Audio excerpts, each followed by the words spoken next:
शरह सूद 11% पर बरकरार।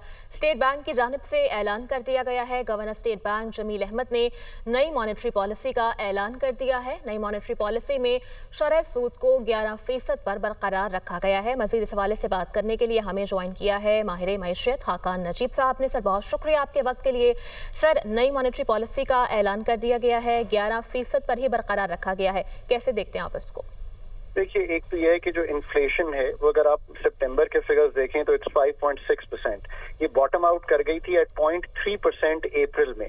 सो मंथ ऑन मंथ रीडिंग्स जो हैं वो 2% for 2 of the past 3 months जो हैं वो बढ़ी हैं। ये जो अप ट्रेंड है ये फूड इन्फ्लेशन की वजह से है, पार्टली ड्रिवन है ये फ्लड्स की वजह से। जिस तरह का वीट का प्राइसेस का सेट हुआ पाकिस्तान में। सो इन सब चीजों को देखते हुए और कोर इन्फ्लेशन जो है वो अभी भी स्टिकी है और स्टेबल है 7-7.5% के करीब। सो इन द शॉर्ट रन जो है वो तो ये फैक्टर्स रहे हैं जिसने पाकिस्तान की शरह सूद जो है उसको बरकरार रखा गया 11% पे।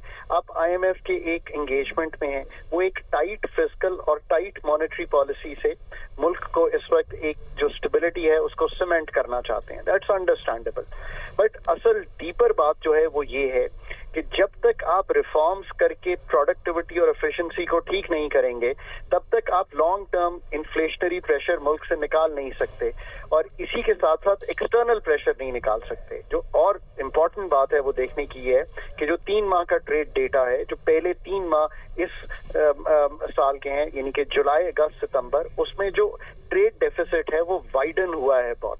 सो ऑब्वियसली आई एम श्योर कि जो good folks at the fund हैं और हमारे जो स्टेट बैंक ऑफिशियल्स हैं उन्होंने ये देखा होगा इस चीज को कि एक्सटर्नल स्टेबिलिटी मेंटेन रखने के लिए अभी भी आप इकोनॉमी को ग्रो नहीं करने दे सकते। ग्रो सिर्फ तभी करने दे सकते हैं जब आप productivity gains, efficiency, energy, divestment, deregulation, high investment rates मुल्क में देख रहे हों ताकि जो पैदावारी सलाहियत है वो बढ़ रही हो और इन्फ्लेशनरी प्रेशर्स ना आ रहे हों।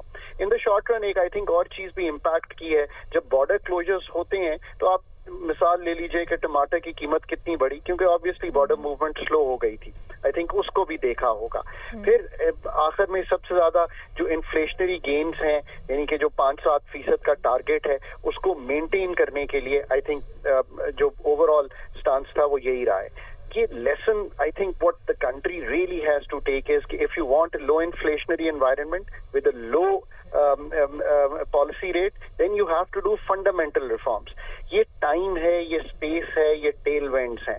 अगर अब भी नहीं करेंगे तो जो लॉन्ग टर्म ग्रोथ के प्रोस्पेक्ट्स हैं पाकिस्तान के वो 3% के करीब स्टक हो गए हैं। बिकॉज वहां से जब भी लोअर इन्वेस्टमेंट रेट्स के लिए आप पॉलिसी रेट घटाते हैं आपका ट्रेड डेफिसिट सर उठाता है and you know you are back to the IMF। I think इस साइकिल से मुल्क शायद निकल नहीं पा रहा है। शॉर्ट टर्म स्टेबिलिटी बहुत अच्छी है, मैक्रो स्टेबिलिटी मौजूद है, बट ये जो डीपर रिफॉर्म्स हैं इसके बगैर इसको आप तब्दील नहीं कर सकते इनटू अ ग्रोथ स्टोरी। लोग कहते हैं पाकिस्तान में ग्रोथ होनी चाहिए, मैं हमेशा समझाता हूँ ये गलत बात है। पाकिस्तान को ग्रोथ की पहले एम्बियंस बनानी है, फिर ग्रोथ ऑटोमेटिकली आ जाएगी। सही, ठीक है। लॉन्ग टर्म ग्रोथ प्रोसेस जो है वो रुका हुआ है। बहुत शुक्रिया, हाकान नजीब साहब हमारे साथ मौजूद थे।